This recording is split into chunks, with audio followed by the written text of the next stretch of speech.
Okay, so I know some people have been tweeting, and there are some kids who are already back to school, but for the majority, school is back in session in less than a week, and your child could be experiencing some of those back-to-school jitters. So, of course, Dr. Karyn Gordon is here to the rescue with simple and easy ways to make sure your child integrates back into school mode. So we should begin right now, you say?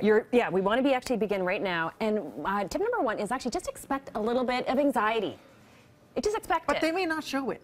You gotta ask, may not, right? Yeah, you have to ask. That's a good point. Yeah. You have to ask, but just kind of expect it. It's kind of like a tide. It kind of comes in and then it kind of settles down. So some kids are going to have it this week because they're anticipating with what's happening next week. Okay. Other kids they don't even want to think about it. Like, don't even ask me about it. Yeah, don't even ask me about that, Mom. I just want to kind of like, I don't want to even think about it, and then it's going to kind of hit them next week. So what questions and what time is the best time to ask a child? Is it like a chill playing time? I would actually usually ask kids.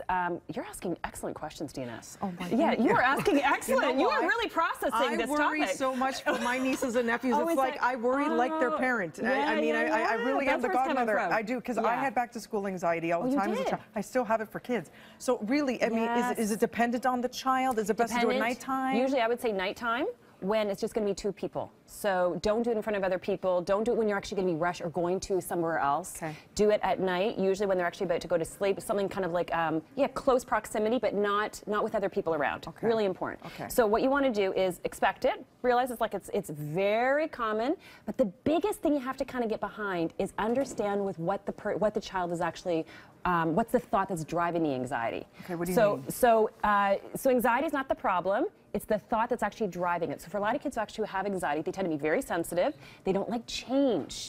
So new teacher, new friends, new locker, new school. Old bully, maybe. Possibly. So it's all, and also what happens is a lot of people who have anxiety, what happens is their thinking is, what if? What if this happens? What if this doesn't happen? What if I'm eating alone? You can't control the what ifs. You can't. Well, you can. You can't control the feeling, but you can control the thought. Okay, how? Okay, and just by actually replacing it. But the biggest thing, this is so important for parents to really think about, is don't minimize the feeling. So don't say to your kids, oh, don't worry about it, you'll be fine, because then you're kind of like downplaying it. Okay. What you want to do is kind of get behind and say, what exactly is the thought? So let's say they say, I'm afraid I'm going to get lost, it's a new school. Right, so then you say, okay, so then you ask someone. So you want to create the best strategy to dealing with anxiety is help your child create a strategy plan with whatever that thought is. So ask a grown-up for help, or let's go to the school and let's walk through it when we can on our spare time. Yes, exactly. So here are a couple examples, because I think parents really like examples. So what if, so I was thinking about students or clients that I had last year, exactly as they were kind of experiencing it. So one of my clients, what if I don't make any friends? This is very big for students, especially when they go to a high school. And it's cliqued. And it's cliqued. What if I don't make any friends? What do you do? So that's the thought. So then you create a strategy plan specifically for that thought. So what would be a strategy, an action plan could be, as soon as you start going, 2 things. Start researching the clubs. This is really important for students. When somebody goes into a school, you've got 500 or 1,000 kids.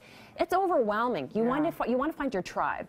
You want to find your group. Try and find people who are like you. Right, and so you want to kind of start researching, is there like a coding club? Is there a fashion show club? Is there, what athletic groups do they have? Like, make your goal to research. That's your job. There was one year I was ostracized in grade 8, and what I ended up doing is connecting with the other people who were by themselves. Yes. Right? Yes. So then it's like, you're alone, I'm alone. Let's hang. Let's hang out. It sounds Let's be sad, friends. but at least you had the one friend. Exactly. And you don't need a lot. You just need a few. Right. You just need a few. And so that's great. And exactly that. So you want to try to find your tribe. And so that's going to be a strategy for those particular students. The other thing I really encourage students to think about is, if the thinking again is, what if I don't make any friends?